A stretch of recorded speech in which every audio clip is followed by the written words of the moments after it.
Cette émission est produite avec la participation de Manatori.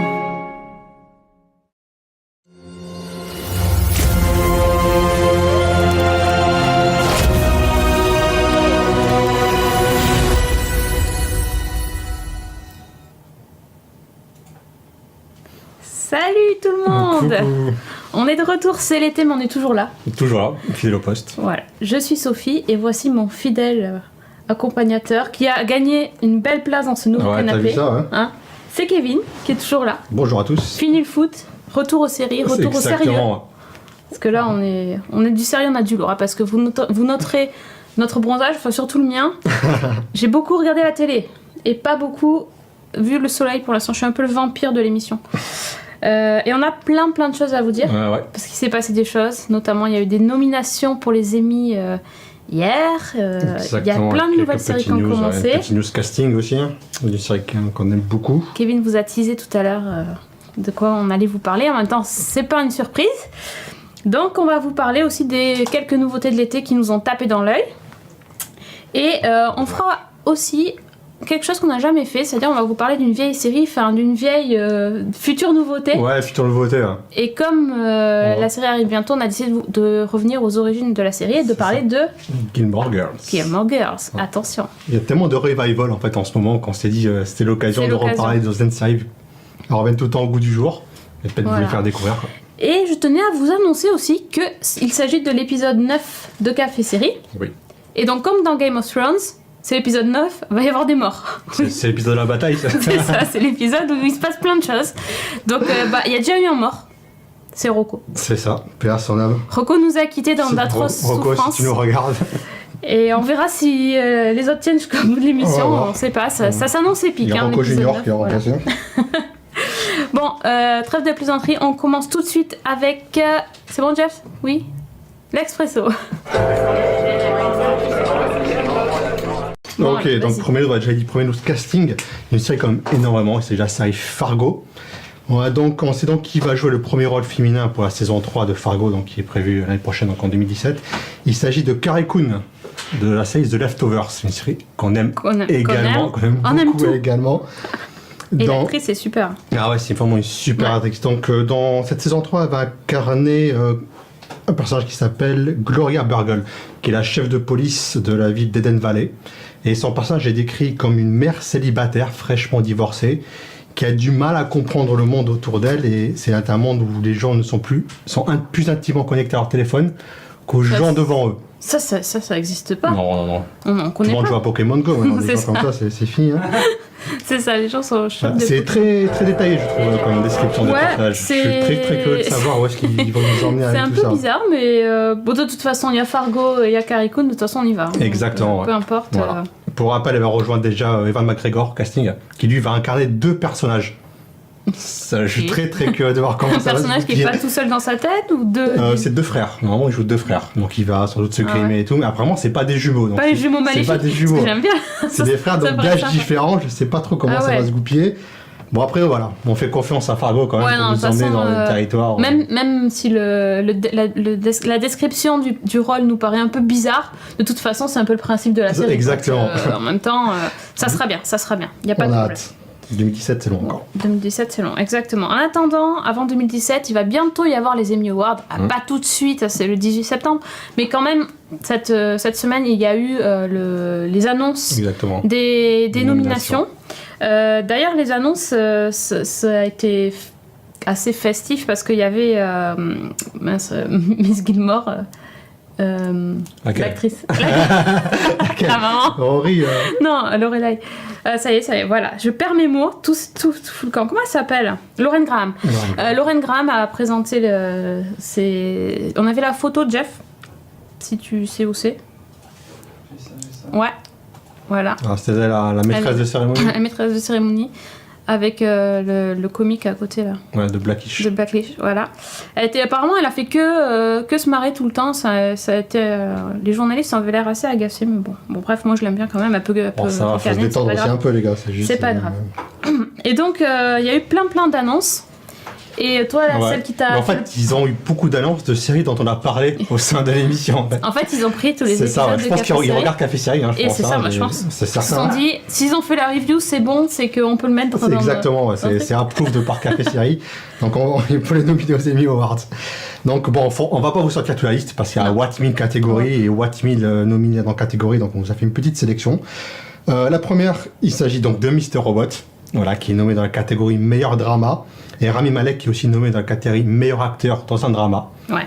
Donc voilà, go Mr. Robot. Ça c'est clair. D'autres séries dont on a parlé, il s'agit des séries Master of None, Unbreakable Kimmy Schmidt et VIP, dont j'avais dit beaucoup de bien à l'émission précédente. C'est la tienne, oui. Exactement, qui sont nommés dans la catégorie meilleure comédie. Donc du lourd. On a encore 2 autres mini-séries dont on avait parlé. Il s'agit American Crime, Fargo et The Night Manager, qui sont nommés dans la catégorie meilleure mini-série. Donc 3 super séries. D'ailleurs, Fargo c'est toujours la catégorie dans laquelle ils essaient de caser Fargo. Ils casent toujours ça en mini-série parce qu'ils ne peuvent pas compter ça en série entière, vu que c'est des saisons différentes à chaque fois. Bon, c'est toujours les embrouilles au sein de ce genre de cérémonie. C'est toujours... on râle tout le temps, c'est vrai que c'est un peu n'importe comment pour certaines choses. Là, par exemple, je sais pas si t'as vu, mais dans les comédies à Transparent, alors déjà on avait dit que c'était un peu bizarre par rapport à la saison 1 l'année dernière, mais là quand on voit ce qu'il y a dans la saison 2, c'est carrément plus comédie du tout. Ah oui, c'est très drama cette saison 2. Alors il y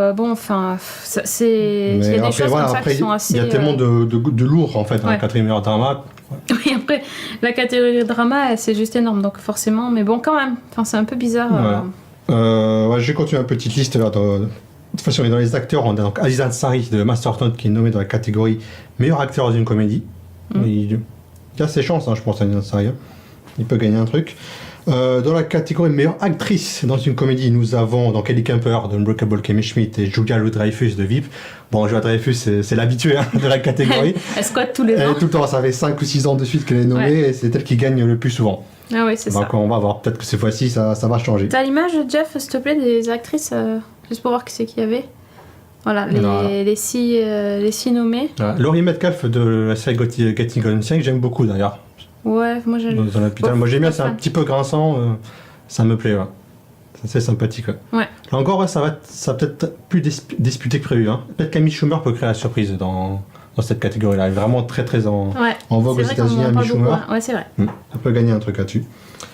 2 trucs encore que j'avais notés. Il s'agit de Felicity Huffman et Lily Taylor de la série American Crime, qui sont nommées dans les meilleures actrices dans une mini-série. Ah ouais, là ça va être... Alors si elles pouvaient les donner la récompense aux 2, mais récompense partagée. Tu peux pas choisir entre les deux, quoi. C'est dur, c'est très très dur. Les deux sont tellement incroyables dans American Crime.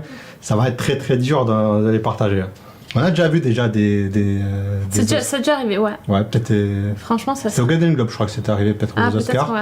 Ils avaient donné mais ça. Ça serait cool parce que franchement, les deux méritent. Les deux le méritent réellement. Ouais, ça serait vraiment un petit truc comme ça. C'est comme moi, j'ai retenu en second rôle Constance Zimmer de Unreal, qui est nommée, qui est géniale. Mais Shiri Appleby, tu vois, elle est pas nommée et tu fais c'est pareil, ouais. Les deux mériteraient quelque chose. Quoi, quand même aussi. Les deux sont vraiment très très forts. Les deux mériteraient un truc. D'ailleurs, elle a tweeté. Je sais pas si t'avais vu, Shiri Appleby, elle a tweeté c'est une photo d'elle et Constance Zimmer de Unreal, et puis on l'a félicitant et tout, enfin, bel esprit quoi. Ouais, j'aime bien, elle s'entend bien. Donc c'est cool. Dernier truc que j'ai noté, donc c'est encore les séries dont on a parlé, donc c'est dans la catégorie meilleur acteur dans une mini-série, il y a Dominic Cumberbatch, donc de Sherlock, Idris Elba de Luther et Tom Hiddleston pour The Night Manager. La catégorie. Alors là, il va y avoir des morts. Non. Le truc, c'est... Ils sont tous très bons. Comment tu choisis entre Cumberbatch, Idris Elba et même Tom Hiddleston? C'est juste pas possible, quoi. Idris Elba. Mais, il y a quelques années, oui. Après, là, on avait parlé de la saison de Luther qui était sortie. On avait été un peu déçus. Non, mais c'était pas lui qui était décevant. Non, lui, il était très bon. Ben ouais. Mais du coup, pour les départager, il faut un critère. Je sais pas trop comment ils vont se dépatouiller de tout ça. À choisir... là, dans les trois excellents acteurs. Bon, après, nous, on est gâtés, parce qu'on a des séries avec des excellents acteurs comme ça. On est contents, mais... Mais ouais, c'est clair. Mais bon, quand même, c'est... Ça va être dur. Ah ouais, c'est compliqué. Quels sont nos favoris? Mais c'est super dur. Moi, je mettrais une pièce... Cumberbatch, je pense, peut-être. Entre les trois? Ouais, je pense. Pour tout ce qu'il a fait avec Sherlock, je pense qu'ils vont nous filer. Ouais, il est... Après, c'est les Oscars, les Oscars, Ouais, pardon, c'est les ça. Emmy, c'est pas toujours pour la récompense. Pour Ouais. le rôle même, c'est un peu pour la l'ensemble. carrière, pour l'ensemble. Ceux qui l'ont pas eu Ah, avant, des fois. Cumberbatch, je pense que c'est le seul qui est capable de débiter autant de speech et tout ça. Enfin, il est assez impressionnant. Ouais, pour il est ça, constant par- dans ce qu'il fait Mais et tout. Idris Elba, c'est. Après, c'est Idriss Elba, ouais. Voilà quoi, c'est la le charisme, hein. c'est tout le- C'est le charisme pur, ouais. Donc voilà. Ça va être disputé, toutes les catégories vont être disputées, ça va être Ouais. intéressant. Ouais. Non, c'est clair, c'est. Ah, je sais pas vous, vous préférez qui. Ah Demonté dit Idriss, ouais, hein, quand même. C'est chaud. Alors, Idriss, Cumberbatch, et encore, c'est que la catégorie mini-série, t'imagines même pas. Enfin, Oui, c'est ça, vraiment. c'est même pas la catégorie principale. Ah. C'est juste une mini-série. Bon, maintenant, j'ai le droit de râler. Tu peux râler, vas-y. Parce que, quand même. Ils sont où, The Leftovers? Ils l'ont vu la série ou comment ça c'est se fou, passe? quand même. Parce qu'on a fait la review. On a fait la Bon, review, alors, ils ne nous ont pas écoutés. C'était dans là. Café Série, vous Les avez gars, vous faites quoi Les là mecs, ils ont raté l'épisode. Parce que The Leftovers, la saison 2, elle est magistrale. C'est pas possible. Là, j'étais contente. Évidemment, quand tu vois des acteurs que t'aimes bien, qui sont dans la liste, t'es là, ouais, c'est Bien cool sûr. et tout. Et après, tu fais, il manque un truc. Surtout, c'est soit au niveau des acteurs, au niveau des actrices, au niveau de la série, au Ouais. niveau de l'écriture. Juste une nomination quelque part. Et tout, même la. Ouais, Même la photo, même la tu peux musique. tout mettre. Tu peux au moins en caser Ou une l'épisode. quelque part. Ouais, non, Ou rien. un épisode. Nada. Par contre, Game of Thrones 23. 23. Bon, ils sont nommés pour tout. Alors, on a beaucoup aimé Même le cette... plus beau loup, le plus beau. le plus beau loup, le meilleur loup. Non, et- c'était cool, et franchement, c'était cool. Bon, on mais a bon. beaucoup aimé cette C'est vrai, saison. c'est vrai. Après, 23, c'est quand même énorme. Quand je vois qu'il y a 3 actrices qui sont nommées dans le meilleur second rôle, il y a Maisie Williams, il y a. Je sais plus, Daenerys, qui est aussi Ah ouais, nommée. Emilia Clarke. Emilia Clarke. Et les 3 dans la catégorie meilleur second Ouais. rôle féminin. Là, par contre, Ouais. un petit leftover, ça aurait pu être sympa, tu vois, à caser dedans. J'adore Game of Thrones, mais on peut pas dire que 23, c'est beaucoup. Hein. c'est. Et encore, on a beaucoup aimé la certaines saison, actrices mais- sont pas non plus. Un peu de diversité, ouais, c'est pas mal aussi. Ouais. Voilà. Ah, Maisie Williams, donc celle qui joue Arya dans Game of Thrones, elle a tweeté un truc. Are you kidding me? Mais au lieu d'écrire Are you, c'était Arya. Lol. Jeu de mots. Ouais, c'est pas mal ça. Ouais, j'ai bien aimé, c'était marrant. Voilà, donc bon. Plutôt cool, ouais. Et aussi 22 nominations pour la série American Crime Story. Ouais. Donc c'était la mini-série qui parlait du projet, du procès pardon, d'O.J. Simpson. Mm. On n'en a pas parlé encore dans l'émission. Ben non, mais Peut-être parce qu'on que la moi j'ai rattrape. pas tout vu en fait. Ça m'a un peu- Moi j'ai mis de côté pour trouver un moment, mais Ouais. j'ai très... Non, moi, je suis assez friand de ce genre de choses. C'est chouette, hein, mais j'ai pas eu le temps de finir, c'est un peu longué. Ah, t'as trouvé ça un peu longué Ouais, Bon, peut-être qu'on casera une review avant les non, Emmy. après ça vaut le après coup. les Ça Emmy, vaut ouais. le coup. Franchement, mais bon, voilà, c'est. Oui, ben oui, comme vous dites, il n'y a pas de premier rôle dans Game of Thrones, oui, mais C'est vrai, c'est une série chorale. je hein, saurais il y a pas de- dire, je trouve que Emilia Clarke, elle est très très belle. Bon, elle a été dans le bien dedans, mais... Là, elle est pas. Enfin, je suis désolée. il y a Dans quelques- d'autres séries, je trouve qu'il y a des actrices bien meilleures qu'elle. Bon, après, voilà quoi. Après, ils sont, C'est tout, ils sont, hein. ils sont C'est tellement un nombreux, détail. ils veulent récompenser tout le monde. D'ailleurs, j'espère que cette année, Tatiana Maslany va gagner. Oui. Je persiste, c'est signé avec mon Orphan Black, mais c'est quand même la meilleure actrice. Elle est très Enfin, très forte. ouais. c'est juste. C'est la meilleure actrice. Point. Voilà. C'est ça. Là, il n'y a pas de Tu discussion as possible. décidé, c'était pas lui. J'ai décidé. Béni pour elle. Reine Mère approuve. Ah, cool. Si tout le monde approuve, c'est cool. Non, mais t'as mis ton tampon de Reine Mère en fait. Reine mère. Reine mère. Au début, j'étais première dame, je suis passée reine mère, j'ai pris un coup de vieux en mais 2 mois, je sais pas ce qui s'est T'as pris passé. du galon quand même. C'est parce que- Première dame, c'est vrai. C'est parce que je suis dans le canapé de Sheldon, ça y est, c'est fini. C'est le trône. Tu es C'est assis le dans le trône. trône, là, c'est pour ça. Donc Ouais, bon. voilà, bon, enfin, bon, il y a des choses cool. On Il y est a quand plein de même bonnes content. choses hein, quand même dans On est les quand émis. même content. Évidemment, il y a toujours des choses qui, bon, voilà. C'est comme pour tout, on n'est jamais On à peut pas 100% satisfaire tout le monde. satisfait. Exactement. Mais c'est quand même bon. Je pense qu'on sera aux aguets vers le 18 septembre pour vous Ouais, en on reparler. fera forcément donc, un compte rendu après les émis. bien On sûr. vous fera un petit débrief. On dira à quel point ils ont mal choisi. ouais. Et en plus, la cérémonie sera présentée par Jimmy Kimmel. Ouais. Cool. Ça va être Ouais, il un est cool, grand Jimmy moment. Kimmel. On va voir s'il fera des vannes puis assez osées ou pas. Mais Ouais. moi, il y aura des bons sketchs. Il y aura Il y aura forcément des des bons bons trucs à sketchs, voir carrément. derrière. Ok, bon, alors il est temps de passer justement à une série qui fait partie des nommés Exactement, pour les Emmy. Et donc, on va vous parler du top 3 de l'été. Et on va commencer avec Mr. Robot.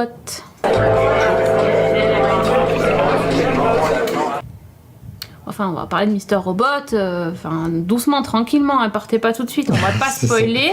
On va Hein essayer de pas trop spoiler. Déjà, Kevin, Est-ce que tu peux nous faire le Previously on Mr. Robot? Ouais, Parce alors que le c'était previously chaud. est nécessaire. J'avoue, j'étais un peu largué quand j'ai regardé l'épisode. pareil. Parce que déjà, il s'est passé beaucoup de choses dans la première saison. Ouais. Et il se passe aussi beaucoup de choses dans ces 2 premiers épisodes. Donc ça n'a pas été évident de tout relier, malgré qu'il y a un previously quand même dans l'épisode. Ouais, il est petit, hein. Il est petit, hein, franchement. Il est J'étais petit, vite paumé. C'était compliqué. Alors précédemment dans Mr. Robot, qu'est-ce qui s'est passé? Alors, si vous n'avez pas vu la première saison, peut-être faudra vous boucher les oreilles. Ouais, mais non, là, c'est sûr. En même temps, qu'est-ce que vous faites encore ici si vous n'avez pas vu la première saison, j'ai envie de dire. Partez, allez le voir tout de suite. Non. Alors précédemment dans Mr. Robot, donc on a découvert que Elliot était schizophrène. Donc exactement. Donc en fait que c'était lui, Mr. Robot, donc le chef de la F Society, toute la personne qu'il a recrutée et tout ça. C'était en fait lui-même, c'était sa deuxième personnalité qui avait pris l'apparence de son père qui était décédé. Comme si c'était pas assez compliqué tout ça. Donc c'est lui qui a lancé de l'attaque contre E-Corp. Sauf qu'il ne s'en rappelle pas. Il y a 3 jours de souvenirs manquants. Il ne sait pas ce qui s'est passé pendant ces 3 jours. Il y a Venick qui a disparu pendant ces 3 jours. On ne sait pas où il est. Aucune idée. Donc on va retrouver donc Elliot. En fait, il s'est écoulé quelques semaines après l'attaque. Pas exactement. Une certaine durée, on ne sait pas trop. Et donc on va retrouver Elliot qui va essayer un peu de lutter contre ce Mr. Robot. Alors comment il va faire pour lutter? Il s'est créé une boucle de normalité. Il s'est enfermé dans une espèce de routine. Il se lève à la même heure. Il s'est fait un ami à qui il ne parle pas beaucoup. C'est surtout lui qui parle. Il prend les repas avec lui. Il vit chez sa mère. Peut-être justement pour lutter contre le père. Donc il est parti se réfugier chez sa mère. Et il pense que vivre dans cette normalité va faire disparaître Mr. Robot. C'est-à-dire que Mr. Robot, lui, il n'entend pas de cette oreille. Il va lui montrer qu'on ne se débarrasse pas de lui aussi facilement. Et surtout, que c'est lui la vraie personnalité, en fait. Et que les gens, quand ils regardent Elliot, c'est lui qui voit. Et c'est ça qui va être intéressant. Il va y avoir une lutte pour le contrôle, en fait, du corps d'Elliot. Et le contrôle, en fait, ça va être le thème de toute la saison et de tous les personnages. On avait vu les affiches teaser. Ils nous disaient ça, c'était que le contrôle est une illusion. Ça va être la thématique exactement de ça, cette saison. Bien résumé. Et ça va être bien. Ça va vraiment influencer tous les c'est passionnant, je trouve. Cette partie-là, c'est... Ben encore j'avais un petit peu de mal à me recaler dedans. Ouais. Mais une fois que tu rentres dans sa boucle à lui, c'est ça. Quand t'es dans son c'est vraiment jeu. passionnant. Fais gaffe au spoil, t'inquiète pas, Valgarde. Ouais, je m'arrête là contrôle, pour ce qui est Elliot. C'est le contrôle. Après, je vous dis pas tout ce qui se passe derrière. T'inquiète pas. Parce qu'il se passe beaucoup de choses. En fait, c'est un double épisode qui a été diffusé, mais c'est pas 2 épisodes séparés, c'est pas non plus 2 parties.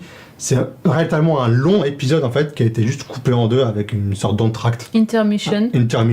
Oui, il y a marqué. Donc voilà, ce que je vous raconte, c'est juste le début du premier épisode. Il se passe encore énormément de choses derrière que je ne vous dirai pas. Je vous laisserai découvrir par vous-même, mais qui sont vraiment, vraiment passionnantes. Hein. Alors juste un petit message. On remercie Patate qui a resub. Ça fait 13 mois qu'il a sub. Oh voilà. J'ai envie de dire la machine. Non, Merci beaucoup, GG, Patate là. Le sub joli. de malade. Plus de sub que d'épisodes de Café Série. C'est clair. Bien. C'est clair. Merci beaucoup, peut-être.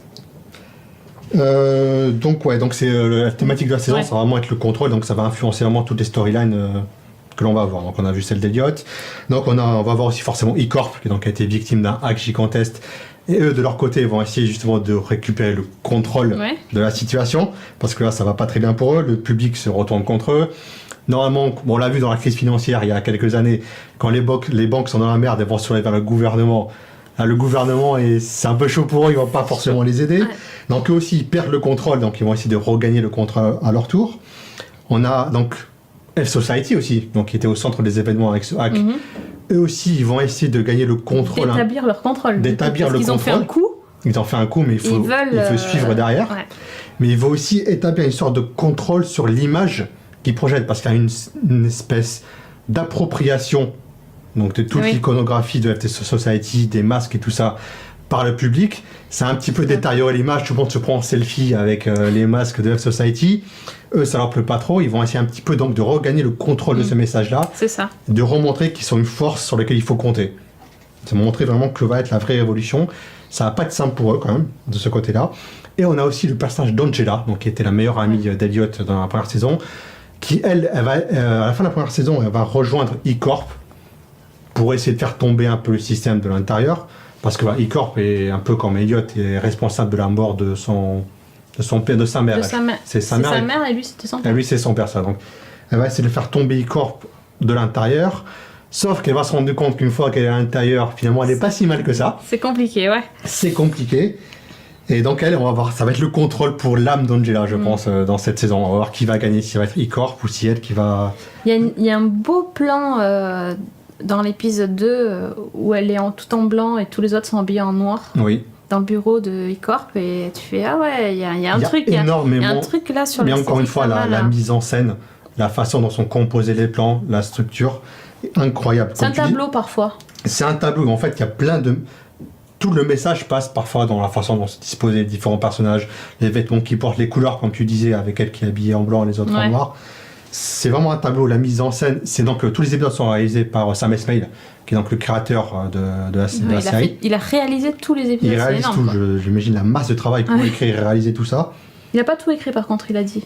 Ah, il n'a pas tout écrit finalement? Non, parce qu'il y avait eu un clash, enfin un pseudo-clash avec la chaîne qui n'était pas très chaude pour que ce soit lui qui écrive tout, qui réalise tout. Il pensait que ça allait être difficile pour eux.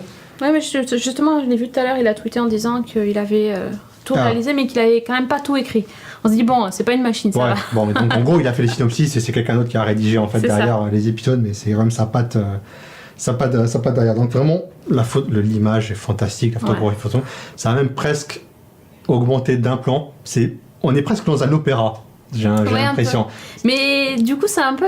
Opéra, c'est pas mal comme truc. Parce que je trouve du coup que ça a un peu les défauts de l'opéra. C'est-à-dire que des fois, tu comprends rien quand t'es à l'opéra. Enfin, je sais pas si vous avez eu cette impression, mais parfois, je regarde la série et je me regarde en train de regarder la série. Je me fais oula, je comprends plus rien à ce qui se passe. Oui, mais j'ai sorti le fond plusieurs fois. C'est ça. Surtout durant la première partie. C'est un peu perturbant. Mais en même temps, ça gâche pas l'expérience. Sur le moment, oui, c'est énervant quand tu comprends pas ou quand tu vois un perso, t'es là, ouais, c'est qui déjà et tout. Mais en fait, quand t'arrives à la fin de l'épisode, tu fais, ouais, non, en fait, c'est. Comme t'arrives à raccrocher, puis c'est un ensemble, du coup, ça va. Voilà. Mais parce qu'il y a une relation un peu de confiance. Je trouve qu'il s'est un peu installé entre le spectateur et le créateur de la série, où on sent que c'est pas gratuit. Enfin, on espère que c'est pas gratuit pour l'instant, mais on sait qu'il va nous guider, nous amener quelque part. Déjà là, on voit il y a certains événements qui se passent dans le deuxième épisode, qui sont un peu teasés au début, qui éclatent dans le deuxième épisode. On voit un peu où ça va mener, et ça va être assez passionnant tout ce qui va se dérouler derrière. Mais vraiment, vraiment, il y a toujours le piège des saisons 2. On sent que ça va se péter la gueule derrière. C'est vrai. Il n'y a plus grand chose à dire. Là, on sent que c'est construit sur des bases assez solides. Et qui vont un peu renforcer encore tout ça, nous amener vraiment encore plus loin. Je pense qu'ils savaient où ils allaient dès la fin de la saison 1. C'est pas balancé. C'est pas brodé. C'est réfléchi parce que c'est toujours des répercussions de ce qui s'est passé avant et comment les personnages vont continuer à vivre. Donc ça sent vraiment que c'est construit sur plusieurs c'est vraiment construit. Et le truc que j'avais noté, qui m'avait justement un peu interloqué dedans, c'est que la première saison est vraiment est assez ancrée dans le réel, globalement. Dans la crise financière, il y a plein de références à notre monde, mais on bascule en fait un peu dans l'Uchronie dans cette seconde saison, parce qu'il y a des discours d'Obama que l'on voit, évidemment qui sont truqués, et ça veut dire on se détache un petit peu de notre monde. Donc c'est en pleine Uchronie, et malgré ça, c'est tellement réaliste qu'on est encore ancré dans notre réalité. Surtout quand tu vois les télévisions qui diffusent l'espèce de CNN sans arrêt avec les bandeaux, enfin c'est... Derrière et tout ça. Dedans, quoi. Enfin... Mais même la récupération, justement, par le grand public des symboles de F Society, les trucs, les gens qui se prennent en selfie dans la rue, tout ça, mais c'est un truc que je le vois venir. Les événements qui se passent dans la rue, qui sont filmés. Tout le monde qui est avec son téléphone portable, c'est d'un Et c'était pas des Pokémon qui chassaient, hein. C'était en train de filmer... Tu sens que les mecs qui sont sur Periscope en train de regarder ce qui se passe et tout. C'était vraiment. C'est Enfin, je sais pas ce que vous avez pensé de ces épisodes, si vous les avez vus. Sans spoiler, hein, parce que c'est vraiment pas cool de spoiler, parce qu'il se passe quand même beaucoup de choses, trucs assez chocs à un moment donné dans les épisodes. Mais juste l'ambiance, le fait de replonger dans le truc, comment vous l'avez senti? Parce que j'ai l'impression que sur cette saison-là, comme on connaît le fait, enfin qu'on est au courant que Elliot est schizophrène, du coup on a plus de mal à croire ce qu'on nous raconte, on a plus de recul en fait, et du coup c'est un sentiment différent. Donc c'est intéressant. Moi j'ai hâte de voir ce que ça peut donner sur la suite. Bon, en tout cas ils m'ont happé sur les fins d'épisode. J'avais envie d'enchaîner direct par le suivant, et maintenant il va falloir attendre une petite semaine encore. Non, c'est clair que c'est... Bon voilà, C'est l'été vachement commence bien pour cette saison 2 de Mr. Robot en tout cas. Une autre série qu'on a commencé à voir et qui vient tout juste de C'est tout commencer, frais, on a plein de séries toutes fraîches. c'est tout frais. Dans cette émission. Ça vient de commencer, ça s'appelle The Night Of. Et c'est une série HBO, mais en fait c'est diffusé sur OCS City. City, ouais. C'est le lundi soir. Donc pour l'instant il n'y a eu qu'un épisode. Voilà. C'est la place de diffusé. Game of Thrones en fait. Le lundi Ouais, soir. The New Game of Thrones. Rien à voir. Il n'y a pas de. Il n'y a pas de dragon. hein. Non, voilà, c'est ça. Il n'y a pas de Pas de fantastique, mais il y a un peu de sang. Un petit peu de sang. Un petit peu de sang. Alors, c'est une série en fait, donc comme je dis d'HBO, en fait, elle est adaptée d'une série anglaise à la base qui s'appelle Criminal Justice. Et elle est intéressante parce que c'est une série qui date d'il y a 6 ans. Donc là, ils ont vraiment repris le concept. Et ça raconte l'histoire d'un jeune qui s'appelle Nasir, ou Naz. J'allais pas dire d'un jeune Naz, ça faisait moche. Donc Naz qui fait un peu qui sort faire la fête. Ouais. Il faut préciser qu'il est pakistanais, c'est hyper important pour l'histoire. Donc il part faire la fête, il emprunte le taxi de son père pour aller... Voilà, il sort, il rencontre une fille un peu bizarre. Ouais. Et cette fille-là va l'entraîner un peu malgré lui dans une folle nuit. Sexe, drogue, rock'n'roll, voilà, la grosse nuit. Le problème, c'est que le lendemain matin, quand il se réveille, il se rappelle pas du tout de ce qu'il a fait. Et il trouve la jeune femme en question morte. Mais d'une façon assez horrible, parce qu'elle a été vraiment poignardée d'énormément de coups de couteau.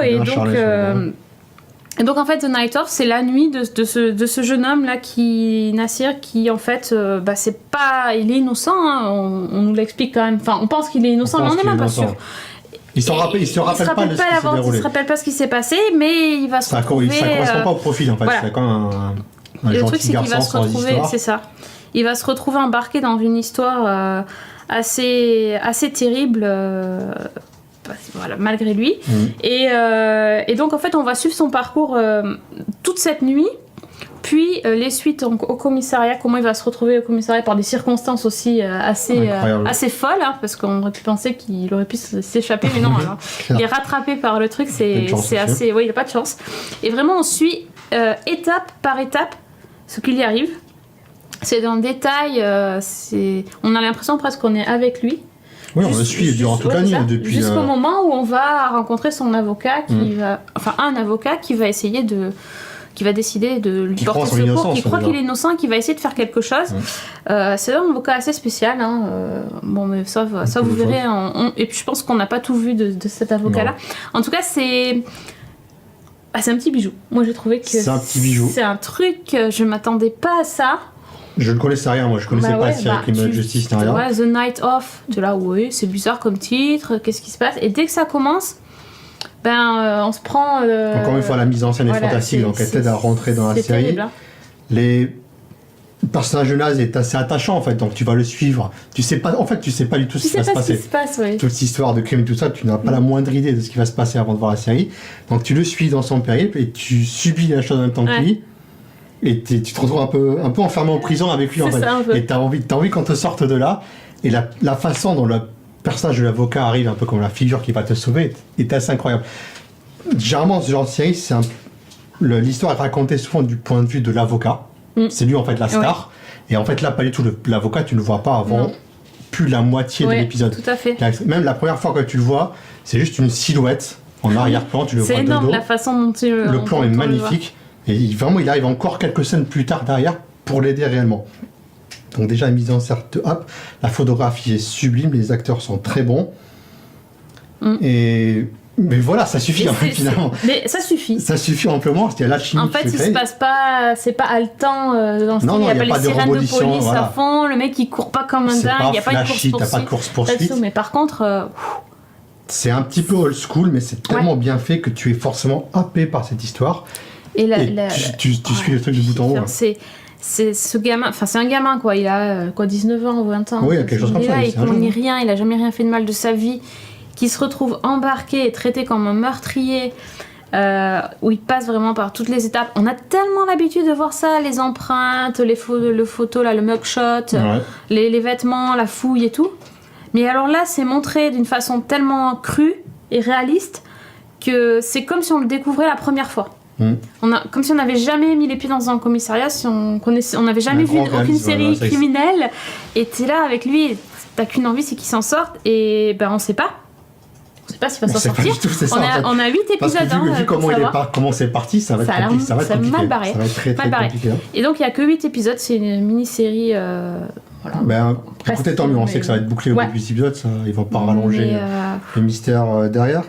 Le scénariste de la série, c'est Richard Price, donc, qui était un des scénaristes de la série The Wire. Oui. C'est peut-être de là justement que vient le réalisme dont tu parlais. Hein. C'est ça, exactement. Le côté très fort, c'est vrai que dans la série The Wire, c'est extrêmement réaliste au niveau de la façon dont est montré le travail des forces de l'ordre et tout ça. Donc c'est repris dedans. L'autre scénariste, c'est Steven Zayan, qui a écrit la liste de Schindler. Rien que ça. Voilà, petit scénariste. Non, ils ont des petits backgrounds, les mecs. Ouais, c'est ça. Ouais. Donc, le casting aussi, nous avons encore des petits acteurs. Nous avons John Turturro dans le rôle de l'avocat. Qu'est-ce qu'il est bon. Il faut noter d'ailleurs qu'à un moment à l'origine, c'était le regretté James Gandolfini qui était présenté pour le rôle. Et qui est toujours crédité en tant que producteur exécutif. Alors, alors qu'il est décédé, si vous avez suivi les... Il aurait été très très bon là-dedans. On l'imagine. James Gandolfini était fantastique là-dedans. Mais John, alors ils n'ont pas du tout la même carrure. Gandolfini, vous vous rappelez, c'était Tony Soprano. Bien en chair, un peu comme ça. Alors que John Turturro, il est tout fin, tout fin, mal rasé, un peu dégueulasse.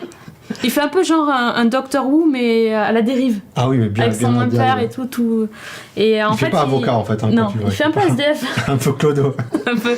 Mais franchement, il est aussi très bon dans le rôle et il a repris ça. C'est vrai, c'est vraiment approprié le truc parce que je pense que comme tu disais, Gandolfini aura sans doute joué différemment. Bien sûr. Mais ça passe, il est vraiment très très bon.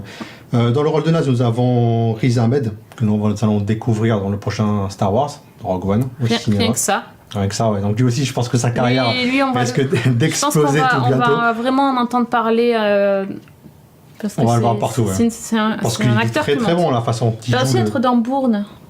Oui, il va y avoir dans la prochaine Bourne. Voilà, donc bon, rien que ça. On a genre du FBI de la CIA, je crois. Et un autre que l'on ne voit pas dans ce premier épisode, il s'agit de Michael Kent Williams de la série The Wire. C'est Omar de la série The Wire. Omar is coming. Voilà qui est au casting et donc Omar is coming. Omar is coming. Attention. Grand fan de The Wire ici. Hein. Ouais.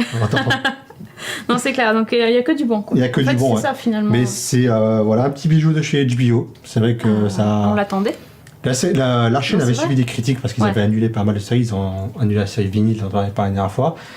Ils ont comment on dit, ils ont annulé après avoir dérenouvelé. Ils ont annulé après avoir renouvelé Vinyl. Alors là, tu sens qu'ils pédalent un peu dans la choucroute. C'est un petit peu le bordel chez HBO. Il y a plein de séries qui étaient annulées. Il y a eu des changements à la tête de la chaîne.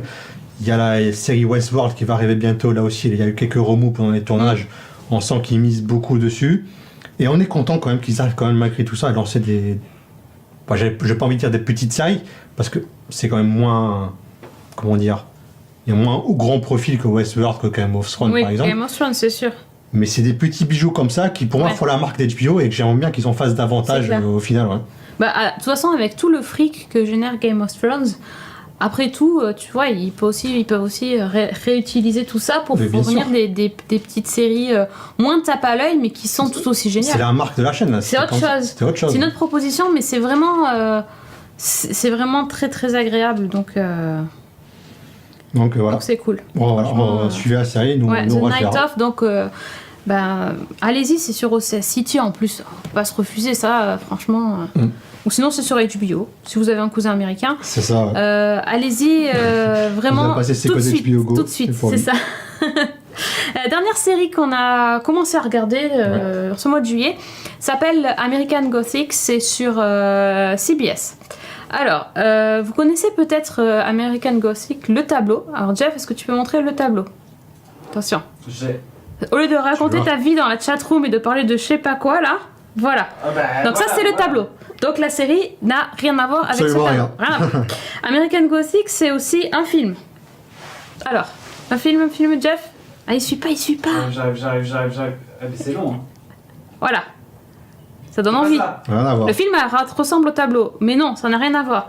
Je me suis encore trompé. Non, c'est bon. Non, c'est fait exprès.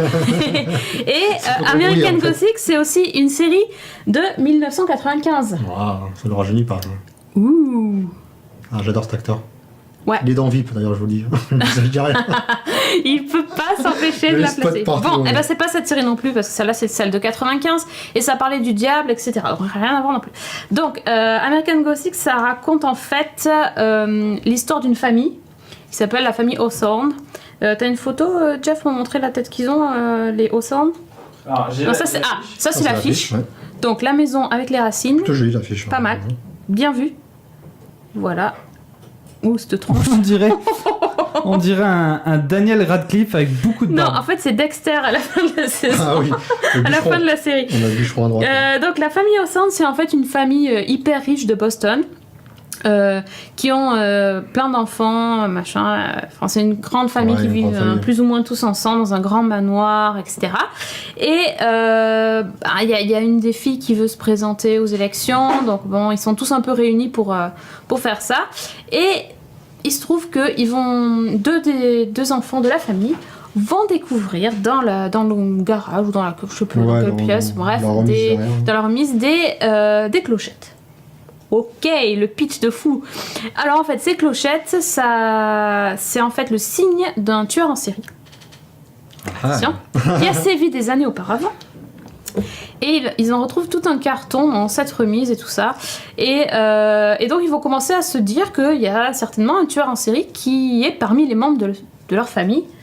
Et c'est justement à ce moment-là, une fois qu'ils ont retrouvé ça, que il y a le père de famille qui nous fait une petite attaque. Ouais, c'est ça, ouais. Voilà. Malaise. Un petit malaise, il part à l'hôpital.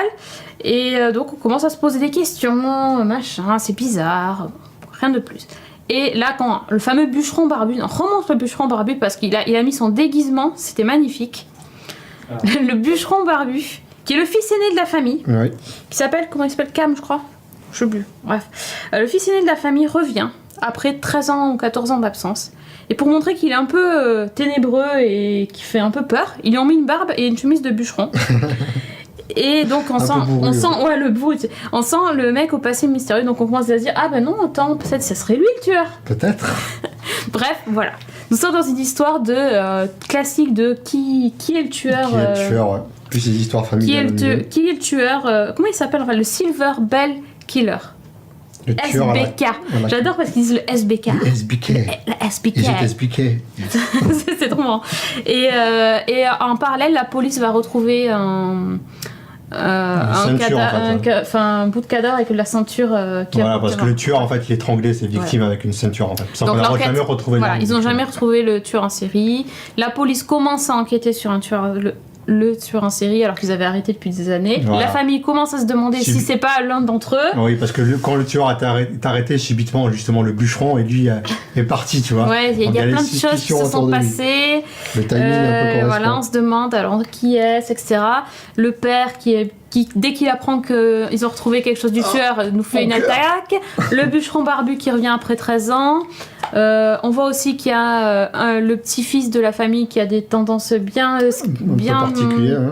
particulières puisqu'il aime bien étudier de un peu trop près l'anatomie des animaux. Il C'est est intéressant. très curieux de la nature. Ouais. Ah, Ouais, ou de la un mort. biologiste en herbe. C'est ça.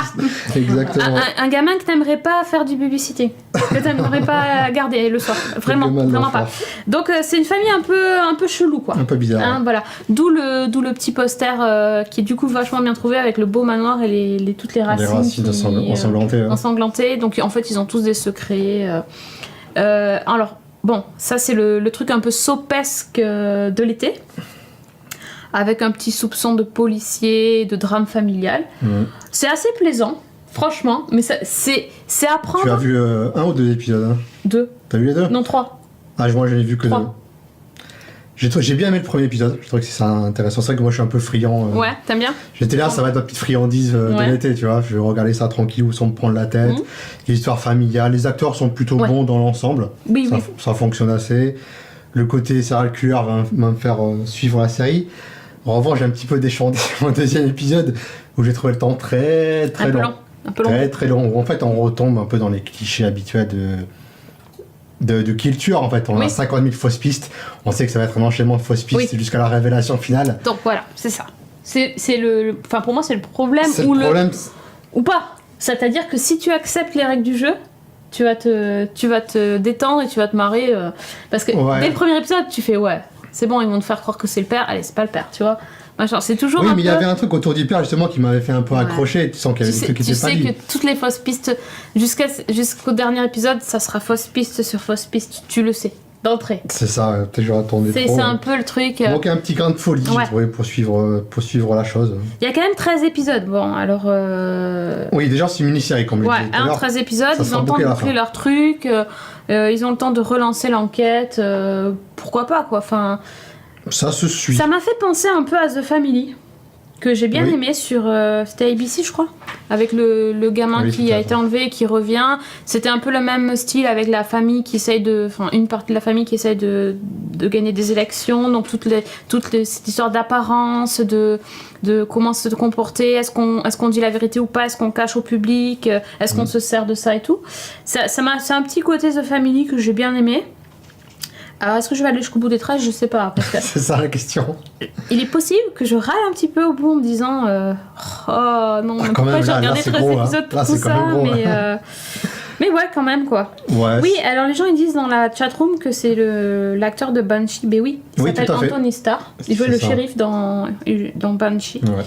Il est pas mal, hein. Bon, à part son look, on s'est un peu moqué parce que c'était pas très subtil. Ouais, c'est ça. Bon, après, c'est pas ça et la subtilité non plus. Non, parce que quand le gars il se promène, non, c'est un peu bête, mais le gars il se promène, il a un couteau. Il rentre chez lui, ça fait 13 ans qu'il a pas vu sa famille, il a un couteau. T'es là, le mec, qu'est-ce qu'il va faire ? Et en fait, il va se raser dans l'évier de la cuisine. Mais qui fait ça ? Il se rase un couteau parce Dans la qu'il a vraie vie, l'habitude, quoi. en fait. Mais Ça encore, m'a voilà, fait c'est rire, le jeu quoi. des fausses pistes. Tu vois, attends, le mec qui se rase un couteau, ça peut être que lui en fait. Mais bien sûr, ça ne sera pas lui au final le tueur. Ouais. Ouais, c'est ça. Topo, il est. Ouais, oui. Ouais, tu sais déjà que ça sera pas lui, quoi. Bon, pareil, ce sera une femme, histoire de. Ouais, sûrement. Ouais. Je mets une pièce sur la mère, peut-être. Ouais, la mère, elle a une tête de psychopathe. La mère, elle cache des On trucs. dirait la mère, elle a la tête des vieilles dans les sopes, là, les Mais matriarches. c'est ça, mais c'est très sop. Hein. Vraiment, C'est ça. on est vraiment dans le cliché du sop. Ouais. Mais Donc, voilà, c'est la petite série estivale. Franchement, Ouais. c'est sympathique à suivre. Voilà, Ouais, ça- c'est du ça va se Agatha regarder. Christie, voilà. Nico Popi l'a dit, c'est du Agatha Christie, avec des plus grosses ficelles quand même. Ouais. Il me semble que Agatha Ouais. Christie, c'est un tout petit peu plus subtil que ça, mais bon. Non, enfin, franchement. Vous avez mis Papipel ou quoi sur l'image ? Parce que la chatroom, elle en peut plus là. Qu'est-ce qui s'est passé J'ai encore l'écran Non, de on a perdu la l'origine de chatroom Jeff. encore. Je ne vois plus à Il chaque veut fois. pas nous dire. Capaldi. Non, mais c'est la chatroom qui demande des trucs. Ah oui. Donc voilà. Non, en fait, non, parce qu'il nous met Papipel direct. T'as pas suivi, toi ? Tu Pas regardes, du tu tout, regardes hein. pas Geeking. Moi, je regarde pas l'émission. Qui sont ces gens ? Mais que fait sur le Qui canapé ? Ah non, Voilà, il a cassé c'est Pellman. Ah oui, je vois ça de Si, Kému déjà. si, ils sont là, ils sont par là. Parce que je ne regarde pas toujours l'écran.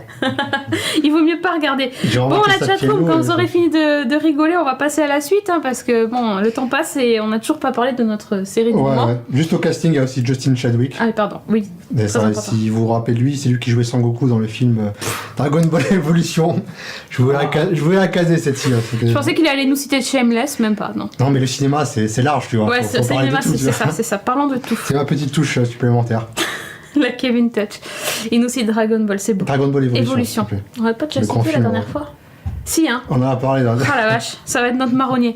Allez, on enchaîne tout de suite avec notre série du mois et c'est Gilmore Girls. On voulait parler donc de Gilmore Girls parce que ça vient d'arriver sur Netflix et qu'ils ont mis les 7 saisons direct comme ça, D'un bloc. pour notre plaisir, afin d'être prêts pour la 8e saison, le revival de la série qui arrivera fin de l'année normalement. Ouais, c'est ça. Ouais. Et comme on l'attend avec... Enfin, en tout cas, ouais, on l'attend quand même. On attend pas mal. Ouais. Mais voilà, on a décidé de vous reparler de Gilmore Girls pour les plus jeunes d'entre vous, ou pour ceux qui aiment pas spécialement... Voilà, cette mais série, moi je qui redécouvre connaissaient la série pas hein, très, parce très que je bien. n'avais pas tout suivi cette émission que je regardais à la télévision. C'est quoi ça À l'époque, on Rappelle-moi. regardait ça à la télévision.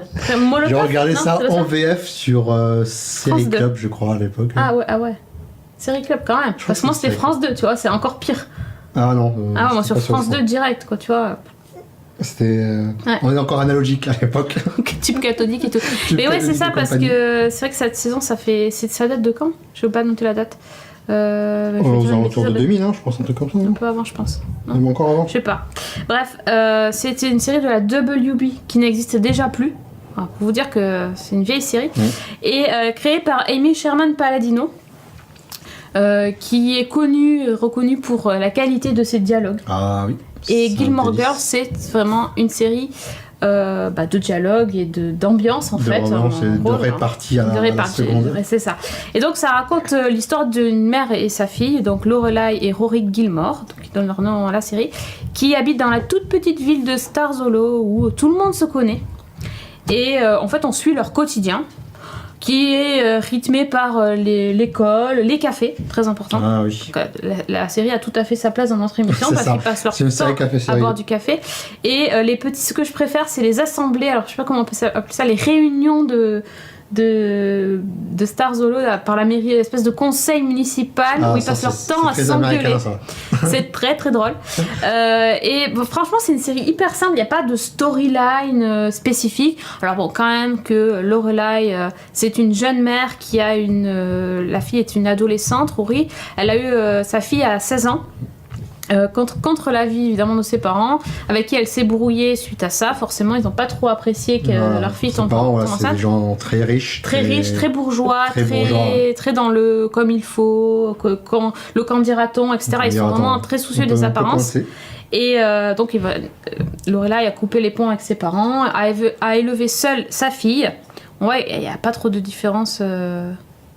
Voilà. Il y a quoi, il y a 16 ans d'écart. 16 ans d'écart finalement. Mhm. Et il se trouve que Rory est une brillante élève et que du coup au début de la série elle obtient une place dans une prestigieuse école qui s'appelle Chilton et dans laquelle elle va se rendre une école très privée. Et le problème étant que Lorelai son boulot c'est de gérer un manoir. Elle est gérante, ça s'appelle comme ça, oui. Oui, c'est ça. Genre un petit hôtel, Une auberge. une auberge, disent l'auberge. Et donc elle a pas vraiment d'argent pour payer cette école privée prestigieuse et donc elle va être obligée de demander l'aide financière de ses parents. Et ses parents, enfin sa mère en tout cas, a la bonne idée de lui proposer effectivement de lui prêter l'argent, enfin de payer la scolarité de sa petite fille en échange d'un dîner chaque semaine. Le vendredi soir. Fameux dîner du vendredi soir. Qui est un peu... T'as l'impression qu'elle est au purgatoire à chaque fois. C'est ça, ouais, c'est la peine. C'est un peu l'occasion de s'envoyer des vents dans la tête. Hein. C'est un peu le gimmick du truc, c'est le ping-pong verbal entre Lorelai et que des réparties, ça en va de deux côtés. Vous voyez, le pitch n'est pas oufissime, mais la série, les dialogues sont... Comme je dis, c'est vraiment une superbe. série d'ambiance, de dialogue. Tu vas rentrer dans ce petit village, j'ai envie de dire, cette petite commune de Stars Hollow. Tu vas un petit peu faire connaissance avec tout le monde. Ils sont tous... c'est pittoresque. Hein. C'est pittoresque. Ils sont tous assez attachants, assez énervants, assez agaçants. On dirait un peu tes voisins qui sont en train de sauter là. C'est la même dans un immeuble, dans une petite ville. Moi j'ai trop envie d'y habiter en fait à Stars Hollow. Ça a l'air trop bien. Ça a l'air trop bien, franchement. C'est peinard, les gens sont cool tout autour, tu te fais plein de potes, t'as la campagne et tout, ça a l'air trop bien. Le café il est cool. Le café il est bien. Le petit diner et tout. Le petit diner ça a l'air super. Les cheeseburgers ont l'air très très bons. Ils sont tout le temps. C'est la série où ils bouffent tout le temps. C'est génial. Bouffer, de boire des cafés, ouais. C'est la vraie vie. La vraie vie, j'adore. Et ouais, donc c'est une série d'ambiance et c'est extrêmement bien écrit. Vraiment, il y a des réparties, c'est au millimètre. Et c'est extrêmement bien écrit, mais c'est aussi extrêmement bien interprété parce que tu peux faire des super dialogues. Ouais. Si t'es pas après des bons acteurs, les actrices pour les sortir, ça passe pas. C'est les meilleurs. Là, ils ont tous un timing fantastique, ça rebondit, c'est du ping-pong l'un sur l'autre. C'est clair. C'est vraiment, tout le monde est vraiment très très bon. Et même voilà. Le second rôle là, parce qu'ils ont trouvé des gens. Oui, ils incarnent les personnages. T'as l'impression que c'est pas des acteurs. Non, c'est ça. Tout le monde vit son personnage. C'est comment dire. C'est un petit monde dans lequel on va se réfugier. Exactement. Gilmore Girls, c'est une friandise. Alors, écoute, je sais plus, j'ai pas la source, c'est dommage parce que c'est pas très bien. Mais j'ai lu un article sur un site internet, sur l'internet mondial. Il disait Gilmore Girls, c'est un peu un doudou. Tu vois, mais c'est trop ça. Tu le retrouves. Moi, j'avais perdu mon doudou. Ben là, je l'ai retrouvé. J'adore. Je peux plus me séparer de la série. Je revis depuis que je la découvre. Je la découvre en anglais. Elle était pas mal en français, mais en anglais, c'est un plaisir, quoi. Enfin, c'est millimétré. C'est top, quoi. La rythmique des dialogues, c'est de la musique, quasiment. Ouais, c'est ça. Une rythmique. Les phrases fantastiques. Ouais. Je sais même plus quoi dire tellement c'est vraiment bon, quoi. Il y a pas beaucoup de séries qui font qui donnent ce truc là. T'as l'impression que tu manges ta madeleine. ta petite Madeleine de Proust, quoi. Tu la manges pas, en fait, c'est une connerie, mais bon, c'est la Madeleine de Proust, quoi. T'es content de te la retrouver, t'es là, tu prends ton temps, t'es dans l'ambiance, t'es... Oh là là, quel bonheur de redécouvrir cette série. Puis en plus, moi, j'avais pas vu tous les épisodes parce que diffusion sur France 2 oblige. C'était, voilà, hein, c'était assez difficile de suivre. C'était à l'époque où on suivait pas saison par saison. Et là, c'est génial de voir la continuité. Tu vois un dialogue entre deux personnes. Et là, tu vois un gars à l'arrière-plan. Les mecs, ils vivent leur vie. C'est même plus... Enfin, c'est des figurants, mais... Il se passe toujours quelque chose. C'est une série vivante. Quand tu les vois, ils sont tous en train de marcher dans la rue avec leur café à la main. Et tu vois l'autre à l'école de danse qui est en train de faire n'importe quoi. Quand tu passes devant l'école de danse, à chaque fois, il y a une connerie derrière. C'est génial. Enfin, il y a tout comme ça. Toute une galerie de second rôle et tout. Ouais. C'est vraiment excellentissime. On a envie d'y vivre dans ce petit endroit-là. Ouais. Mais oui, et alors franchement, c'est un revival qui fait plaisir du coup. Parce que c'est des retrouvailles. Moi, vraiment, c'est des retrouvailles avec cette série que j'avais aimé comme ça, quoi. Que j'aimais regarder. Mais parce que moi, c'était vraiment quand je tombais dessus, voilà, je la quand regardais. on tombait dessus, et quel dommage de ne pas avoir vu tous les épisodes, tellement c'est. C'est vrai, je le regrette maintenant de ne pas avoir suivi la série. Ouais, non, c'est clair. Vraiment, c'est. Et du coup, je sais même pas comment se termine. Non. Il y a 7 saisons, je sais pas comment elle se termine. Du coup, je sais même pas de quoi va parler le revival. Au final. Ouais, mais en fait, est-ce qu'il se passe vraiment des choses? À part les vies amoureuses qui sont évidemment. Il y a forcément les intrigues. Surtout c'est Rory. Hein. Surtout c'est. Enfin, je sais pas, sur l'évolution de la série. Après, c'est surtout Rory. Lequel va-t-elle choisir? Elle a deux love interest. Et en fait, t'as la team. Tu vois, t'avais deux. T'avais ça, c'est. Et en fait, tu sais pas avec lequel elle finit. Tu vois, enfin. Mais. En fait, on a l'impression que vraiment, que les personnages, ils ont continué à vivre et du coup, on va les retrouver. C'est pas, moi, je trouve que c'est pas artificiel comme revival, comme certaines séries peuvent le faire. On va reprendre le cours de leur vie. Et... C'est comme si on revenait, si ça fait longtemps que t'as pas vu tes cousins qui habitent à l'autre bout de la France, c'est trop content de les revoir, tu vois. Mais c'est pareil. Là, ils ont fait leur vie et on va voir quelques années plus tard, 8 ans après, où ils en sont. Où ils en sont, qu'est-ce qu'ils sont devenus, comment ils ont évolué, etc. Je suis sûre que Rory et Lorelai, ils sont toujours en train de boire des cafés et en train de... tu vois, c'est tout quoi. Je ne vais pas arrêter le café, hein, si Lorelai arrête le café. Voilà, et alors Shannon il dit Gilmore Girls c'est Dawson en mieux, mais carrément. Ouais. Moi je préfère que Dawson. Bonne comparaison. C'est pas du tout un teen drama comme Dawson en plus. Hein. Oui, Dawson, c'est vachement plus adulte parce que tu peux t'identifier ou à la mère ou à la fille, même aux deux en fait. Moi j'ai même pas de. Non, les deux, tu à l'époque quand je regardais j'avais l'âge de la fille, maintenant j'ai l'âge de la mère. Oh. Boum, le coup de vieux. Bim. Allez, ça c'est fait. Enfin, l'âge de la mère dans la série, pas maintenant parce qu'elle est pas. Ah, bon, bref, passons. Donc oui, il y a eu plein d'acteurs. Alors ça y est, vous êtes ceux qui en parlent de la série et pas de conneries. Pourquoi vous parlez de Scrubs dans la chatroom? Je sais pas. Je sais pas. Le chat a sa volonté propre. La chatroom, ils sont dissipés ce soir. En plus, on va plus sur l'ordi depuis tout à l'heure, donc on voit plus, on sait plus. L'écran de veille qui tourne. Bref, il y a quand même qui ont dit que oui, effectivement, il y a des acteurs connus, mais grave, il y en a plein. Bon, Jeff, t'es chaud là parce qu'il y a plein d'images à passer. Je suis prêt. Alors, d'abord, on va commencer par Lauren Graham, donc Lorelai Gilmore, qui donc voilà. Alors ça c'est où ça c'est maintenant aux Emmy Awards. Ouais, c'est elle. Voilà. En ce moment, elle fait plus parler d'elle pour sa chirurgie ou prétendue chirurgie que c'est un peu moche les gens. Moi je l'adore. Elle était dans Gilmore Girls. Après, elle a fait Parenthood, qui est aussi une très bonne série, et elle était super bien dedans. Donc elle est top. Sa fille donc c'est Alexis Biddle, whatever. Elle est magnifique. Rory, qui en fait s'appelle Lorelai, tu vois, ça je savais plus. Oui, elle a appelé sa fille comme elle en fait. La féministe, ça c'est bon ça, le truc, la série elle a 15 ans et elle dit mais pourquoi ma fille je pouvais pas l'appeler comme moi alors que les mecs ils nomment leurs garçons comme eux, ben moi ma fille elle s'appellera comme moi, c'est génial, j'adore. La maman c'est Kelly Bishop, qui est une dame très très connue qui est un peu... Elle est bien. Comment on dit, serré. Voilà. Elle est top. Elle est coriace. Elle a la dent dure, la dame. Et elle était ensuite dans la série Bunheads.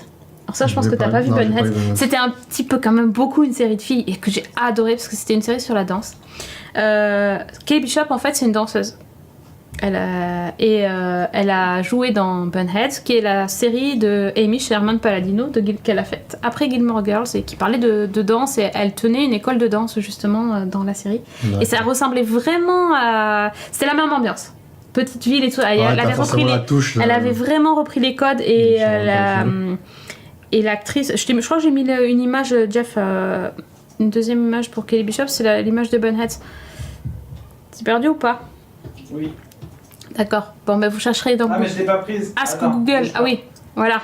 Et en fait, l'actrice, la jeune actrice de Bunheads jouait la prof de danse qui débarquait dans la petite ville. C'était une prof de danse en fait, elle faisait du cabaret, plume et string, quoi. Elle débarque dans la petite ville avec l'école de danse classique, elle va un peu tout chambouler, et c'était exactement les mêmes joutes verbales entre elle et... Enfin, c'était pareil, quoi. Voilà. C'était belle-mère, belle-fille, là, voilà. D'accord. Et c'était exactement la même chose. Et c'était très, très, très, très bon. Ensuite, il y avait Scott Patterson, alias Luke, la casquette à l'envers. Oui, il m'a fait marrer. qui ne doit absolument pas enlever sa casquette. Hein, parce que là, il y a... Je l'ai pas reconnu quand même. Sans casquette à l'envers, il est beaucoup moins charmant. Il y a un peu des problèmes capillaires, c'est pas très... Voilà, alors Luke, c'est le love interest de Lorelai, hein, Will They, Won't They, machin, c'est toute la série. Ils sont déjà dès le premier épisode. Seront-ils ensemble dans le revival? Je pense que oui, mais on verra bien. Et il y a aussi les petits jeunes. Beaucoup de petits jeunes. Dont le fameux Jeff, le love interest de Rory, qui n'est pas tout de suite arrivé dans la saison, il est arrivé après. Et c'est Milo Ventimiglia. Beau gosse, hein. Beau gosse. C'est lui de Heroes. Sacré choucroute sur la tête. Hein. Avec la belle choucroute. Il était dans Gotham aussi dans la dernière saison. Et voilà, il a joué dans pas mal d'épisodes. Et donc il sera dans la suite, mais on ne sait pas s'il sera avec Rory ou pas. Ah, c'est pas. Ouais, bon, c'est pas le plus important. Il y a aussi Lisa Weil qui joue Paris. Paris, c'est la peste. D'habitude, dans les séries, la peste, c'est la brune. Là, oui. C'est la blonde. Ah, c'est le Paris, je crois. La relou Paris, ça s'appelle. C'est la meilleure élève de l'école, et quand Rory arrive, elle la clash direct parce qu'elle veut être la meilleure, et elle est affreuse. Et elle est maintenant, elle joue dans la série How to Get Away with Murder. Ah oui, c'est là où j'avais vu. Voilà, et c'était très énervant parce que quand j'ai vu How to Get Away, j'ai dit mais qui c'est, je connais sa tête. Évidemment, 15 ans après, c'était un peu dur à reconnaître. Ensuite, spéciale dédicace à Timo, mais il le sait déjà, je sais même pas s'il est là, Timo. Il y a Jared Padalecki, alias Sam Winchester, qui ici joue Dean. C'est marrant quand même. Le petit genou. Voilà. Et encore, le premier épisode, il est encore plus jeune que ça. Là, c'est parce que dans Supernatural, c'est un blocos. Voilà, et comme ça. Et lui, alors Dean, c'est le premier. C'est son 5-6, il a des bras comme ça. Il a bien changé, C'est le petit ami de Rory au début de la série. Ouais, c'est ça. Et c'est genre un peu le. Un peu bad boy. Ouais, léger bad boy, mais un peu quand même par rapport à. Le reste des Burgers non plus, c'est pas. Et voilà. Ouais, c'est ça, exactement. Et enfin, donc, comme vous l'avez dit dans la chatroom, il y a Melissa McCarthy, que maintenant on ne doit même plus présenter. C'est ça, c'est elle qui a vraiment fait la plus grosse carrière après ça. Et ouais. Pourtant, dans la série, elle n'a pas un rôle de ouf. Elle joue Suki, qui est la cuisinière de l'auberge et qui a pour particularité d'être hyper maladroite, de tout casser, de tout renverser, de mettre le feu, de faire what mille conneries. C'est que tu peux ne voir que dans une série, parce qu'un chef comme ça, il se ferait virer. Non, c'est pas possible. Mais qui fait un magic risotto. Le magic risotto, ça c'est le truc. T'as des trucs comme ça revient dans tous les épisodes, et entre autres, c'est ça. Donc voilà, il y a pas mal de personnages, d'acteurs connus. Il y en a d'autres. Il y a Chad Michael Murray, qui est le frère Scott, tout ça. Il y a Sherilyn Fenn de Twin Peaks. Il y a Kristen Ritter, alias Jessica Jones. Il y y en a une tonne, 50 000. Juste une brève apparition. J'ai même pas tout relevé parce que il y a Rami Malek dont on avait parlé une fois, qui fait une brève apparition dans la série. Exact, bien. Et donc il y en a plein. Moi, je suis encore en plein dans la saison. T'as vu combien d'épisodes 4. Je suis à 9. Je pense que je n'arriverai pas à être à jour lors du revival. Il y a d'ailleurs sur Twitter, il y a un hashtag, je sais pas quoi, Gilmore Girls Revival ou je sais pas quoi, où il faut regarder un épisode par jour comme ils avaient fait pour X-Files. 153. Ça va être chaud. C'est ça. hashtag 153 days. Je crois que c'est ça. Bon, ils sont déjà à la saison 2 ou 3, hein, donc bon, on a pris un peu tard. On est tendu là. Oui, c'est ça. Et le revival, qu'est-ce qui va se passer? Ça va être tout simple. C'est que 4 épisodes. C'est moche. Mais 4 fois 90 minutes. Ah, c'est 4 téléfilms. 4 téléfilms, ouais. Ouais, c'est pas c'est pas un vrai truc, mais bon, c'est pas grave. C'est pas grave, on prend quand même. Hein. On prend. Les 4 épisodes vont correspondre aux 4 saisons de l'année, parce qu'il faut savoir que la série Gilmore Girls, c'est une série très structurée au niveau des épisodes, comme avant dans les séries, où il y a la rentrée, Noël, Thanksgiving, Noël. C'est chaque saison, c'est une année. Surtout que Rory est à l'école, donc on suit vraiment le lycée, l'université, etc. Enfin, c'est vraiment très très rythmé par la vie scolaire en fait. Des séries de avant c'est sûr que maintenant c'est plus ça. L'épisode d'Halloween, l'épisode de Thanksgiving. Même dans Buffy, c'était comme ça, tu vois, c'était pareil. Et donc là, les 4 épisodes vont correspondre aux 4 saisons de l'année. Et donc là, on va retrouver à peu près tout le monde. Alors on a quelques photos. Je sais pas si tu vois, Jeff, on a des photos du revival. C'est un peu plus haut dans le doc. Oui. Ouais. Ah ouais. Ouais. Alors ça, c'est la couverture de Entertainment Weekly. C'est un peu gênant, hein. Je sais pas ce qui s'est passé. Pas top, hein. Mais bon, voilà. Pire. Bon. Voilà Luke et Lorelai. Luke, il a remis sa casquette. Hein. Je pense qu'il a plus de cheveux maintenant. Lorelai, elle ferme plus son blouson, c'est ça, c'est moche la vie des fois. Oh, elle est quand même charmante, elle est un peu... Ouais. Ouais, si, c'est quand même un truc. Dès qu'elle va parler, ça va être génial de toute façon. Donc, ça va être vraiment, vraiment cool. Pétille. Il y aura un absent dans le revival, c'est le papa, le grand-père de Rory, le père de Lorelai, puisque l'acteur est mort en fait. Bon, dommage. Mais ils vont quand même. Il est très très bon. Ils vont quand même l'évoquer. Ils vont en parler, ils vont justement. Ouais, ils vont forcément y avoir une référence. Il y a quelques trucs qui sont sortis, mais bon, après on va pas se gâcher le plaisir de tout vous dire. En tout cas, le truc hyper important, c'est que la série va finir exactement comme la créatrice de la série avait prévu. Parce qu'il faut savoir qu'en fait, elle s'est fait kicker un peu de sa série. Oui, je me rappelle de ça. Elle s'est fait kicker à la fin de la saison 5, je crois, si je me souviens bien. Et la série a continué sans la créatrice. Du coup, la série n'a jamais fini comme elle aurait dû finir, en tout cas comment elle était finie dans sa tête. Certains fans de la série disent que d'ailleurs les saisons 6 et 7, c'est pas pareil. Hein. Ça, c'est bien connu. Je crois que je les ai pas vus d'ailleurs. Et donc dans sa tête, elle avait imaginé les 4 derniers mots de la série.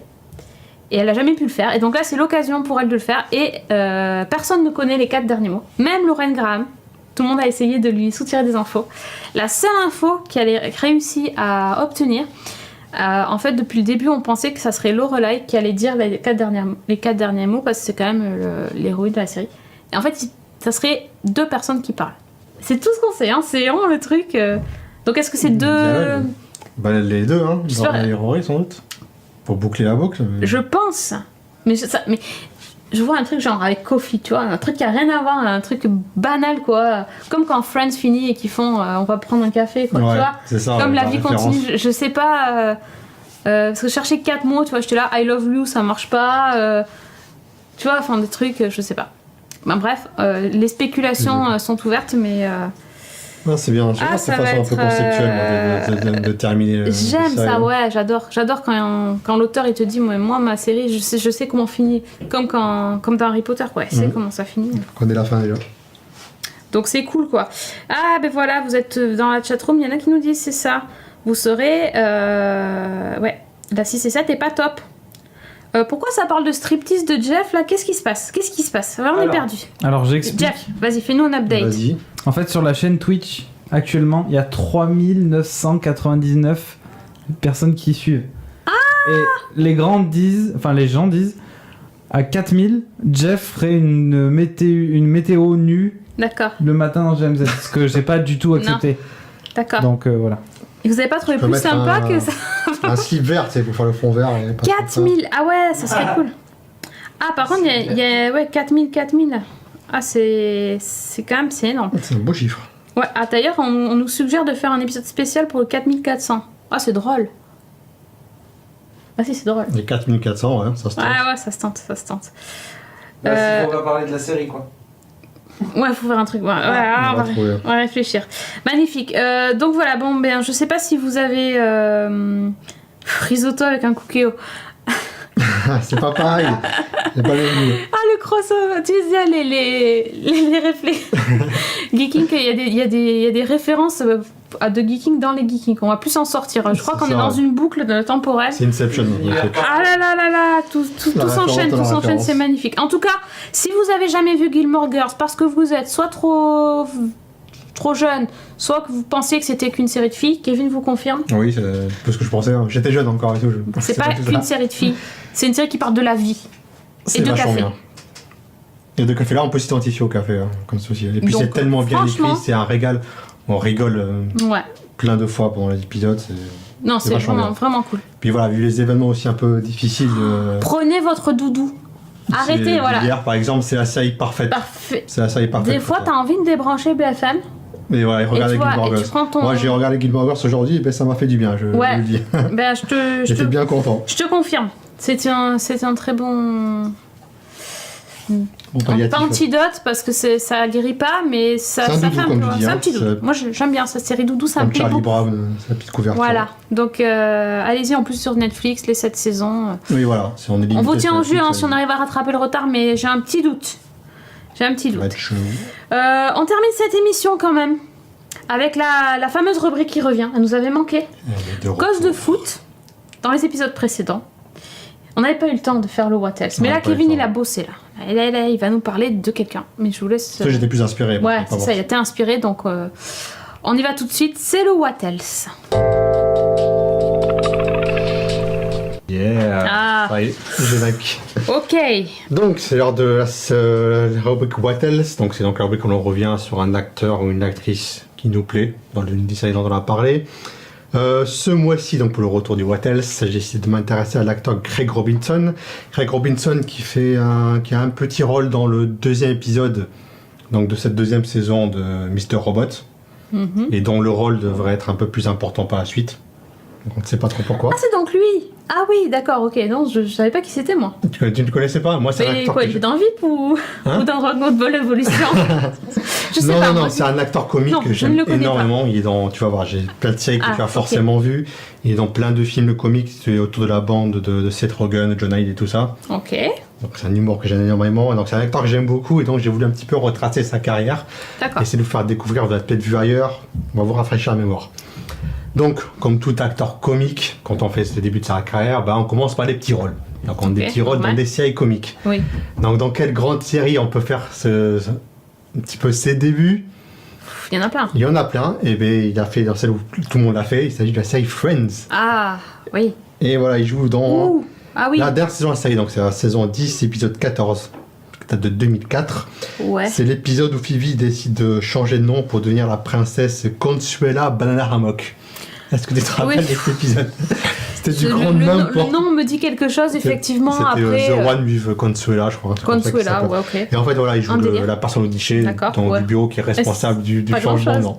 Bon, il a 2 lignes de dialogue, je crois. Ok, parfait. Il y a autre chose, mais voilà, il faut commencer quelque part. Il n'y a pas de petit rôle au départ. C'est ça, on est d'accord. Ok, donc. Voilà, donc, premier petit rôle dans le Friends, on est en 2004. En 2005, il a encore un petit rôle, encore quelques lignes de dialogue dans une autre série dont j'ai parlé la semaine dernière. Semaine dernière. Le mois dernier, oui, pardon. Ouais. Mon bel les pinceaux. Il s'agit de la série Curb Your Enthusiasm, la série de Larry David. Ah oui. Ouais, il s'agit de l'épisode 10 de la saison 5, là où toute une histoire de greffe de rein. Il rigole. Hors contexte, c'est pas drôle. Hein, en contexte, c'est pas drôle. Vous avez pas mais vu en fait, il y a un ami à Larry qui lui demande qui a besoin d'une greffe de rein. Il va lui demander, donc c'est lui qui peut lui donner un de ses reins, sauf que lui il refuse en fait. Ok. Donc tout l'épisode, les derniers épisodes de la saison vont tourner en fait du refus et tout ça, de tout le chemin qu'il va devoir parcourir pour arriver à accepter ça. Et donc Craig Robinson joue en fait un des infirmiers à l'hôpital, jusqu'au moment où il accepte enfin de donner son rein. Bon, ça va pas se passer comme prévu et tout ça.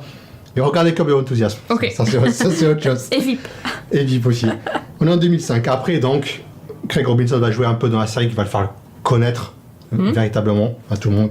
Il s'agit de la géniale série The Office. Ah oui, c'est pour ça que je le connais pas. Tu n'as pas vu The Office? Qu'attends-tu pour voir The Office? Que ça me fasse rire. Arrête. Désolé. Oh là là, oh la déception là d'un coup. Ah, regarde, tu fais la même tête que lui. Ouais, donc c'est le remake américain, donc la série The Office, il joue Daryl Philbin. Donc c'est un personnage qui commence en tant que manutentionnaire dans les entrepôts. Donc de la société de The Office. Avant de gravir les échelons, à un moment il est considéré pour être carrément le manager de la boîte. Au final, il apparaît dans près de 120 épisodes de la série, alors qu'il commence vraiment comme un petit rôle. C'était un petit rôle récurrent. Il était bon, ça veut dire. Il était bon, il est devenu un des personnages principaux de la série au fil du temps. Et donc c'est grâce à ça qu'il a explosé. J'ai pas noté les dates de la série, mais c'est terminé il y a 4-5 ans, je crois, The Office, en 2010. Ah ouais, et comme d'hab, on dit toujours, faut zapper la saison 1 de The Office. On m'a fait la même pour Parks and Recreation. Non, mais là, c'est vrai. Bah ouais, mais non, on peut pas. Moi, je peux pas zapper, je suis désolée. Donc, je commence à... Tu l'as regardé, elle est courte, il y a 12 épisodes, je crois, dans The Office. Comment il s'appelle mon Twitter? Est-ce que vous pensez vraiment que quand on s'appelle Season 1, on peut zapper les saisons 1 des séries? On peut pas. Donc tu les regardes comme tout le monde et après tu apprécieras The Office par la suite parce que ça vaut vraiment le coup et parce que Malcolm Scott est génial. Voilà, je voulais dire. Donc après tout ça, il a explosé avec The Office, il a eu plein de rôles au cinéma, mais bon, comme dans les séries, il a eu sa propre série après qui s'appelle Mr. Robinson, donc c'est son nom. Ouais. Une série, bon, pas fantastique, elle a été annulée. Mais on le connaît parce il a un petit rôle, il apparaît chaque saison dans une série qu'on aime énormément ici au sein de la team. Il s'agit de la série Brooklyn Nine-Nine. Ah, enfin. Là tu connais. Ok. Là tu connais Brooklyn Nine-Nine. D'accord. Voilà, il joue le Pontiac Bandit, c'est le célèbre voleur de voiture. Ah oui, d'accord, ok. Oui, Pontiac Bandit. C'est ça, l'ennemi juré de Jake que l'on voit une fois par saison, grosso modo. Oui, qui revient à chaque fois. L'épisode du Pontiac Bandit qui parvient toujours. Il y en a un à chaque fois, effectivement. Parvient toujours à s'échapper. Ouais. Donc voilà. Maintenant, il est surtout au cinéma. Craig Robinson. Il fait beaucoup de films. Ouais, mais il est dans l'épisode 2 de Mr. Robot alors. C'est pas l'épisode 1. Épisode 2, saison 2. Saison 2, épisode 2. C'est dans l'épisode 2, pas la moitié de l'épisode. C'est un acteur qui est surtout connu pour ses rôles comiques. Je ne l'ai jamais réellement vu dans un rôle dramatique, mais il y en a le potentiel. Ok. Ouais. Et on... Bah là, en Mr. Robot... on sait pas trop dans ça, mais on sait que son personnage il a l'air un peu étrange quand même. Voilà. C'est pas trop où ça va nous amener. Il pourrait nous surprendre par la suite. Donc c'est un acteur que j'aime énormément et j'espère que vous aussi vous l'aimez. Ah bah écoute. Et vous le faire découvrir grâce à ça. Moi je l'aimais pas parce que je le connaissais pas, donc je l'ai vu dans la série, j'ai fait. Mais t'as vu Brooklyn Nine-Nine quand même. Ouais, mais je l'ai pas reconnu franchement. Ah bon, après ça, que si t'as pas vu The Office, c'est plus compliqué. Bah ouais, tu vois, enfin, je sais pas qui c'est moi. Bon, maintenant je vais faire attention. Tu vas mettre voilà, Simon et Garfunkel. Par contre, je connais vachement bien Mrs. Robinson. Mrs. Robinson. Ouais, ça ouais. On peut le faire en karaoké dans SingStar, y a pas de problème. Mais par contre, non, le reste. Je connaissais pas Craig. Mr. Robinson. Ben voilà. Je connais pas. Bah, j'ai appris quelque chose ce soir. Je suis contente. Je suis contente, donc il faut que je regarde The Office. Par contre, ça va être un peu plus compliqué. Surtout que j'ai toujours pas vu VIP, donc. Regarde The Office, ça fera plus faire, je pense. Ouais, non, mais là, je suis à Starzolo, moi, maintenant. Je peux plus. C'est fini. Avec les Gilmore. C'est ça, moi, je suis dans ma famille Gilmore. Pas de problème. Non, on sortira plus. Ok, bon, eh ben écoute, merci beaucoup pour cette découverte ou cette redécouverte pour certains, parce qu'il y en a qui ont reconnu dans la chatroom quand même. Hein. C'est bien. Merci la chatroom de nous avoir suivis. Et ici en bas, Magie de Jeff. Il a écrit notre Twitter. La magie du titrage. C'est magnifique. Quand c'est le bon titrage, c'est vachement mieux en fait. Hein. Et oh, il fallait bien. Ok, c'est bon, allez. Et on a été ravis de vous retrouver. J'espère que vous êtes bien amusés avec nous. En tout cas, dans la chatroom, vous avez bien rigolé, ça c'est sûr. Hein. On attend vos retours sur les séries qu'on vous a proposées. J'espère que vous aussi, vous allez aimer surtout The Night Of, que vous allez tomber amoureux de Starzolo comme nous. Ouais. Et on vous donne rendez-vous dans un mois à peu près. Parce qu'on va continuer à regarder des séries. Il n'y a pas de raison. Parce qu'après, il va faire trop chaud. Les séries, c'est toute l'année. Hein, il va faire trop chaud. On peut pas sortir. Restez chez soi, vous mettez les ventilos, la clim. Voilà. Vous consommez vous consommez comme il faut. Nickel. Et on peut continuer à regarder des séries. Merci à Mr. Jeff.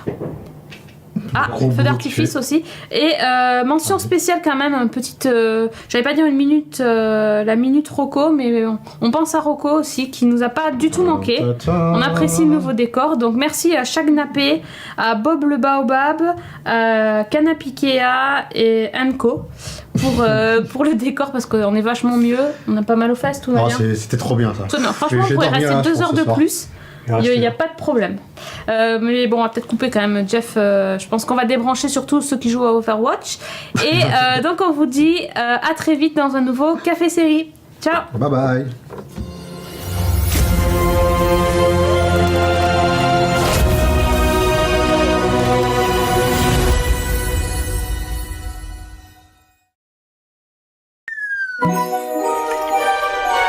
Cette émission est produite avec la participation de Manatori.